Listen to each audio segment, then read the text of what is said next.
Señor expresidente, permítame, analizamos otra de las afectaciones que para muchos analistas tiene la democracia, y esta es la reelección, que para muchos también parece ser otro término, otra fórmula que comparten los mandatarios que integran los países del ALBA. En Venezuela, como un legado de Hugo Chávez, la reelección indefinida ya es constitucional, mientras que Nicaragua está en trámite en el Poder Legislativo. En Ecuador, Rafael Correa no descarta preguntar a través de una consulta popular la posibilidad de prolongar su estancia en la jefatura del Estado. Veamos este informe que hemos preparado a propósito del impacto que tiene la reelección en las democracias del continente americano. Venezuela. Hugo Chávez fue el precursor del síndrome de la reelección en el continente americano y como una epidemia se propagó en los países pertenecientes al ALBA, la Alianza Bolivariana para los Pueblos de la que hacen también parte, entre otros países, Cuba, Nicaragua, Ecuador y Bolivia. A través de un referendo constitucional en el 2009, los venezolanos aprobaron la modificación del artículo 230 de la Carta Magna, que antes solo permitía una reelección inmediata y que con la nueva enmienda abría la puerta para la perpetuidad en el poder del mandatario bolivariano.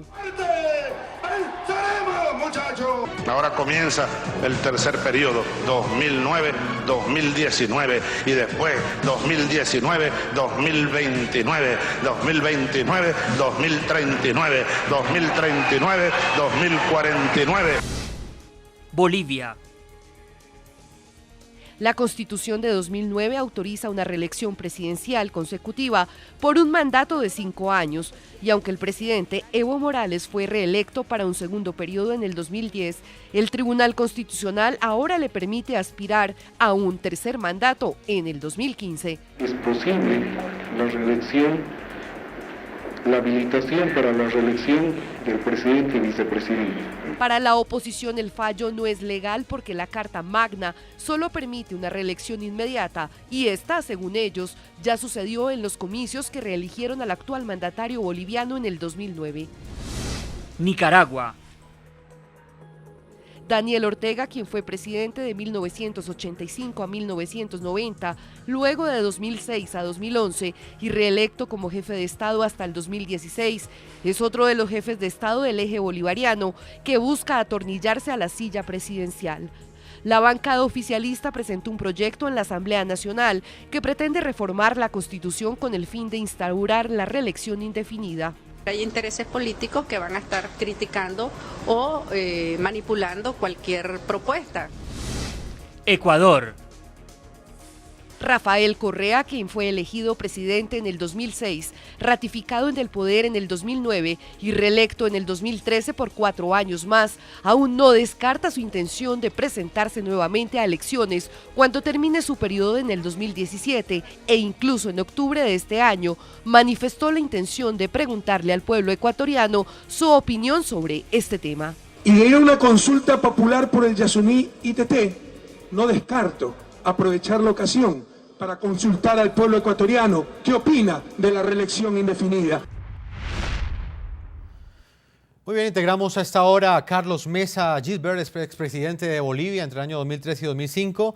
Estamos con 3 expresidentes de América Latina, con el expresidente de Colombia Álvaro Uribe Vélez, con el expresidente de Uruguay Luis Alberto Lacalle, e integramos, como lo digo, a Carlos Mesa. Expresidente, bienvenido al programa La Noche y comienzo a preguntarle rápidamente a usted, que también se encuentra en el estado de Florida, sede de este importante simposio Democracia en las Américas, organizado por la Fundación Zambrano, en el cual está presente como canal aliado el canal internacional de noticias NTN 24. Expresidente de Bolivia, para usted la reelección indefinida, los cambios que han propulsado, que han ejecutado estos presidentes de los países del ALBA en sus ordenamientos constitucionales, ¿en qué han afectado la democracia? La reelección indefinida, ¿en qué afecta a la democracia? Gracias por la invitación. Un cordial saludo al presidente Uribe desde aquí. Y la respuesta concreta. El concepto de la reelección indefinida rompe una esencia del modelo republicano, de las ideas republicanas que basan uno de sus pilares en la alternabilidad. La idea, el concepto de el Estado soy yo, la revolución soy yo, el cambio soy yo, marca una distorsión de lo que es la administración del poder, de lo que es la moderación del poder y sobre todo destruye la posibilidad de construir un escenario institucionalizado. Las instituciones democráticas no pueden basarse en personas. Persona e institución no son sinónimos. Y ese es un concepto fundamental. Si tú quieres construir democracia en el largo plazo, tú tienes que generar la idea de que todos somos artífices de la democracia y que no hay nadie que como persona la represente, ni que esa persona represente la posibilidad de futuro del país. Lo más dramático, cuando esa persona desaparece, se construye el caos en vez de construirse la institucionalidad. Se destruye la posibilidad de un futuro organizado y, por supuesto, de mantener el Estado de Derecho, que ha sido un tema que los dos expresidentes que me acompañan hoy han mencionado con mucha claridad. El presidente Álvaro Uribe en Colombia, usted optó por la reelección. Prácticamente durante su gobierno se dio esa reforma constitucional que lo facilitó a usted para ser reelegido. Luego esa misma Corte Constitucional no declaró constitucional una segunda reelección suya.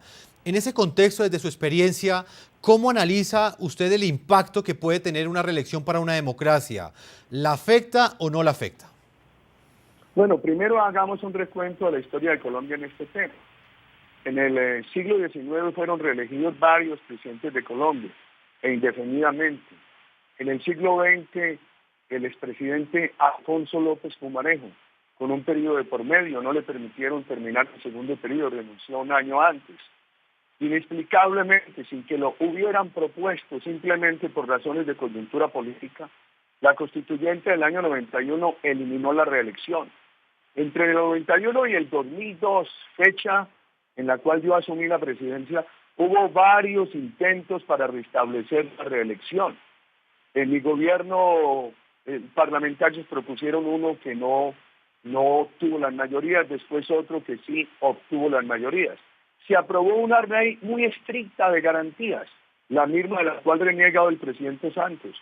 Cuando la Corte Constitucional incluso endureció esas garantías, yo dije, al buen pagador no le pesan las prendas, y cumplimos rigurosamente eso. Vino un referendo popular para buscar una segunda reelección.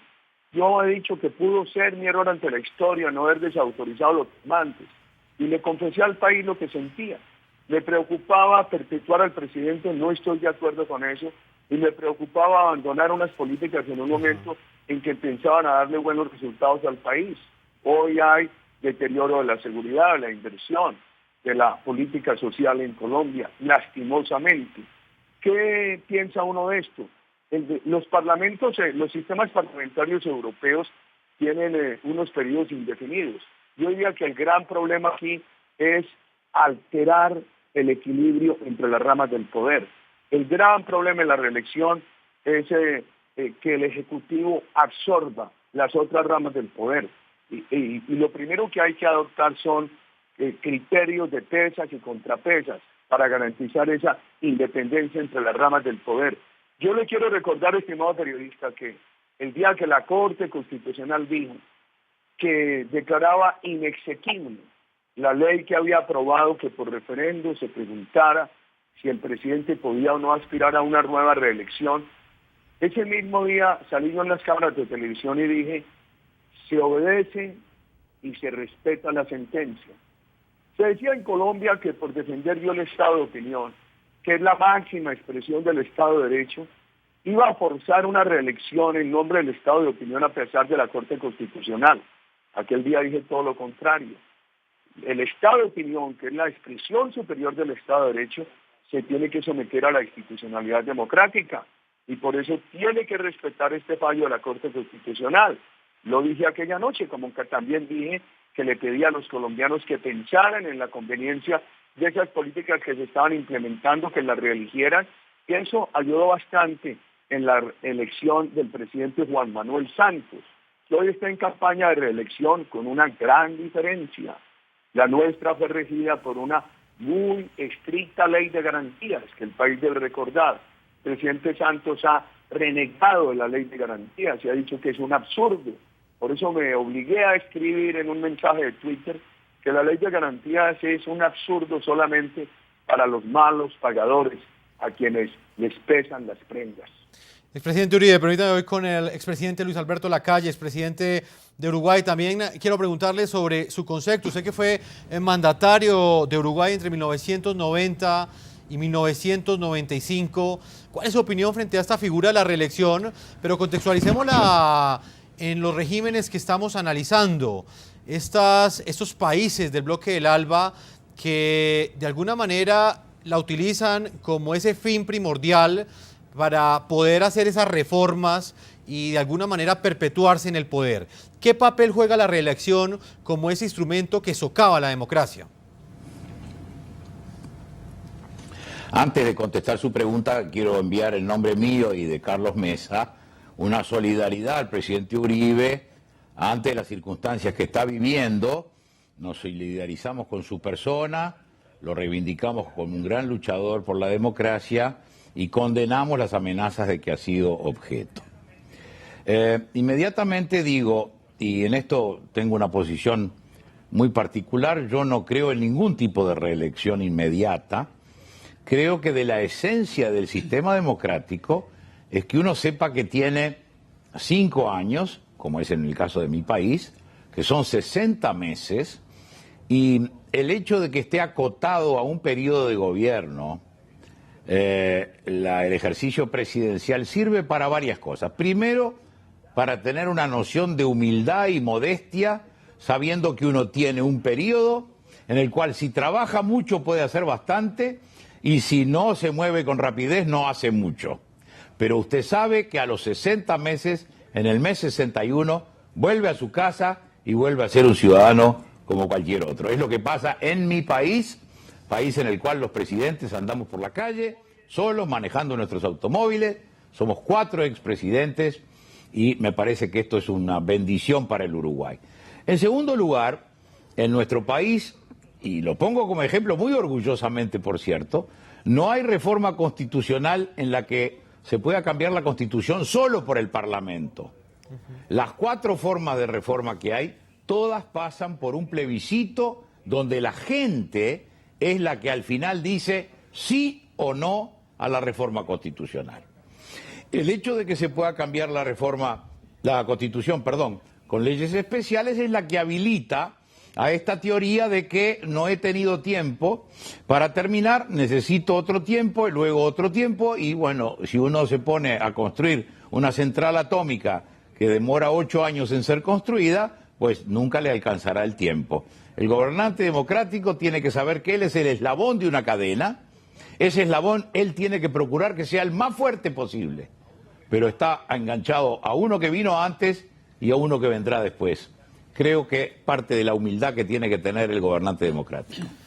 Permítame, expresidente, vamos a una primera pausa a comerciales. Vamos a leer algunas de las opiniones a propósito del tema de hoy. La pregunta que hacemos a nuestros televidentes a través de Twitter: ¿cuáles son las principales amenazas que enfrentan las democracias en América Latina? Vamos a leer algunas de las opiniones de nuestros televidentes. Hasta ahora, Ronald Torres nos dice que la principal amenaza para la democracia es la aparición de caudillos comunistas, los discursos de balcón y la demagogia del socialismo del siglo XXI. Nancio Galván nos dice que para él la principal amenaza contra la democracia es la corrupción política, el narcotráfico, el socialismo mesiánico, desigualdad y pobreza.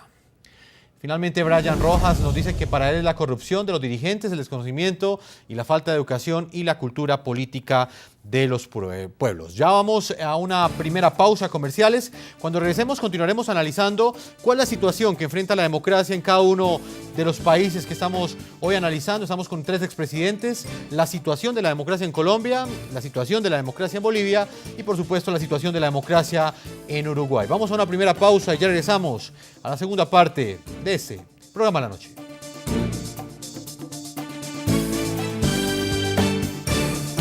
Ya regresamos con La Noche.